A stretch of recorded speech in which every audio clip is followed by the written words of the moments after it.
Hello दोस्तों, आज का सफ़र हमारा शुरू होता है हल्द्वानी से। हम जा रहे हैं जागेश्वर, जो कब्बू का होम टाउन है, उत्तराखंड का 5वां धाम। सफर में हमने लिए आड़ू, जो कि हमने अपने रास्ते के लिए लिए थे, और रास्ते में हमें मिलता है कैची धाम मंदिर, जो कि बहुत ही फेमस है उत्तराखंड में। इस मंदिर की इतनी मान्यता है कि देश तो छोड़ो, विदेश से भी लोग यहाँ पर पूजा अर्चना के लिए आते हैं, वो तथा उनकी मनोकामनाएं यहाँ पर पूरी होती है। बाबा नीम करौली महाराज ने अपने दोस्त पुरानंद के साथ मिलकर 15 जून 1964 में कैची धाम मंदिर की स्थापना की थी। वैसे तो भक्त बाबा से आशीर्वाद लेने यहाँ आते रहते हैं, किंतु 15 जून को यहाँ विशेष प्रकार से भंडारा तथा मेला लगता है। 15 जून को ही विशेष इसलिए दोस्तों, क्योंकि 15 जून 1964 में बाबा जी ने कैची धाम मंदिर में हनुमान प्रतिमा की प्रतिष्ठा की थी। 15 जून के भव्य मेले की शुरुआत में सुबह 5 बजे शंख, घंटा, ढोल, नगाड़ों के साथ बाबा जी को मालपुए का भोग लगाया जाता है। कैची धाम तब प्रसिद्ध हुआ जब 1973 में एप्पल इंक के पूर्व सीईओ स्टीव जॉब्सन ने मंदिर का दौरा किया।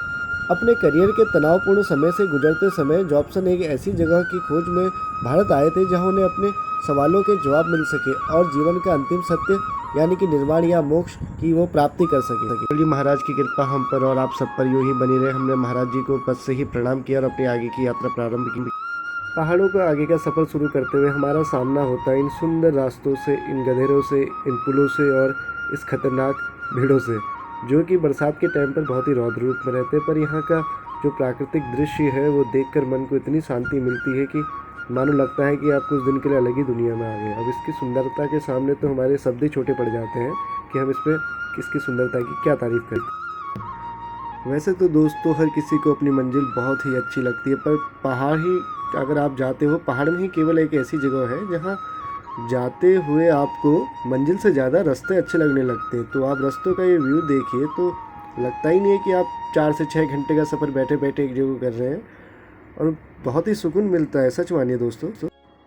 शहर की भाग दौड़ भरी ज़िंदगी से कुछ समय दूर आकर अपने पहाड़ों में, और यहाँ पे हमारी संस्कृति जो हमें हर जगह देखने को मिलती है, इसे देखकर काफ़ी अच्छा लगता है। और ये बने हुए पुल और बहती हुई नदियाँ और ये खतरनाक रास्ते हमें एहसास कराते हैं कि हम उत्तराखंडी हैं और कितने संघर्ष से हमें उत्तराखंड मिला है, और कैसे हमारे पहाड़ी भाइयों का, बहनों का और हमारे जो भी बुजुर्ग हैं उनका यहाँ जीवन चलता है या चला होगा। ये रास्ते ही अपने आप में बताते कि इन्होंने कितना बड़ा संघर्ष तय किया। कोई सुविधा यहाँ पूरी तरह से नहीं पहुँच पाती, और पहुँचने से पहले सबसे पहला रोड़ा यहाँ की प्राकृतिक सिचुएशनें होती है, जिस वजह से यहाँ पे यह लागू करने के बाद भी स्थिर नहीं रह पाती।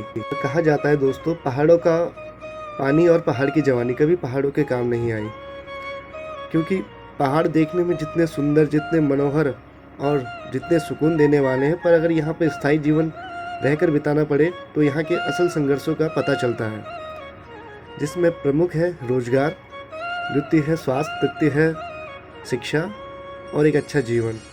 इसी की खोज में पहाड़ों से लोग पलायन कर भाबर को आते हैं या अन्य जगहों पर रोजगार के लिए जाते हैं। समस्या एक तरफ और पहाड़ों की ये सुंदरता एक तरफ, जिसमें सुंदरता कहीं ज़्यादा है समस्याओं से। इसको देखकर लगता नहीं कि यहाँ इतनी समस्याएं या अपने आप पे इतने दर्द लिए बैठा है। मैं अपने इस ब्लॉग के माध्यम से आप सभी लोगों को पहाड़ों के सुंदर रास्तों से अवगत कराना चाहता हूँ। आपको यह रास्ते कैसे लगे कमेंट में ज़रूर बताना। कि मैं अभी बस में हूँ और बस में ये पॉसिबल नहीं कि मैं रुककर किसी एक अच्छी जगह का व्यू आराम से दिखा पाऊँ, लेकिन बस से भी जो व्यू बने वो काफ़ी अच्छे हैं। डाली डाली फूलों की तुझको बुलाए रे मुसाफिर, मेरे उत्तराखंड में, मेरे उत्तराखंड में। बादलों की ओढ़ के ओढ़नी वादियाँ गीत सुनाए मीठे मीठे मेरे। दोस्तों मैं सफ़र तय करते हुए हम पहुंच चुके हैं अल्मोड़ा। अल्मोड़ा के शहर के बीच से कोसी और सोयाल नदी बहती है, जो इसके आकर्षण का मुख्य केंद्र है। अल्मोड़ा अपने शांत वातावरण के साथ साथ कई एडवेंचर के लिए भी जाना जाता है। यहाँ वाइल्ड लाइफ के अलावा यदि आप धार्मिक भावना से जुड़े हैं तो यहाँ आपके लिए कई सारे मंदिर हैं।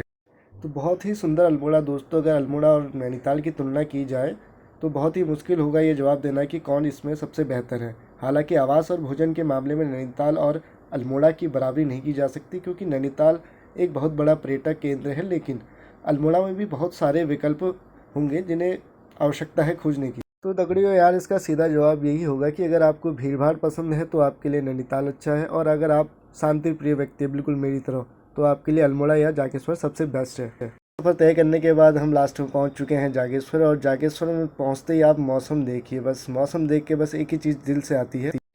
जहाँ पवन बहे संकल्प लिए, जहाँ पर्वत गर्व सिखाते हैं, जहाँ ऊंचे नीचे सब रास्ते भक्ति के सुर में गाते हैं,